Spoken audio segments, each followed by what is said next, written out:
Hello, magandang hapon po sa inyo. Si Ima, si Tata. Ito po yung dalaga niyong anak. Celebrating her 49th birthday. Wow. 49. So last year niya nagiging 40. Line of 4. Next year, sarado na sa 50. Ayan. Po yung aking esposa. So, Ima, Itata, ayan. Yung anak ninyo na malusog na ngayon. So, kasama niya magse-celebrate yung kanya mga katrabaho, Mga friends, kuya, mga kaibigan, and yung mga aming mga kaibigan sa likod naman. Yung pinakamatandang kaibigan niya si Amina. Di nga yan mukhang 60. Tingnan mo nga si Inday, oh. Matagal na siya. 50 Si Amina. Tsaka ito.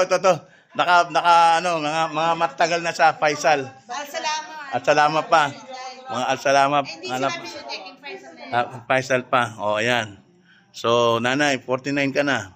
Oh. Anong wish mo ngayon? Dahil, alam nyo, una kong nakilala ito, she was 16 years old. 16. Nung nakilala ko siya, pinatubo days. Ayan. So, ibig sabihin, 30 taon ko mahigit nakita ito. 33 years ko nakita yung kanyang pag-transformation from payat hanggang sa pagtaba. Pero nung dalaga ito, siya ay campus figure bang tawag doon? Yung mga chicks doon, chika babes, yan. Dean's lister pa, tapos maganda pa. Nagtitinda pa ng yema.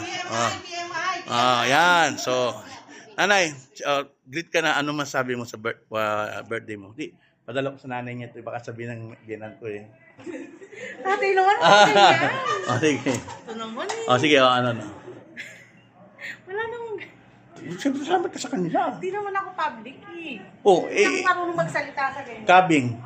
Kaya mo yan, te. Basta, Kaya mo yan. salamat sa lahat ng aking mga kaibigan nagpunta dito. Siyempre, I appreciate your presence. Salamat. Salamat, tatay. Hindi ka umalis ngayon. Dapat nasa Riyadh ka. Woo! Thank you. Ayan. Thank you. Okay. Okay. Ay, Ate Joy. Okay, ito. Thank you. Okay, sana. Thank you. Sige na, papalam lang. Kita na yan ako eh.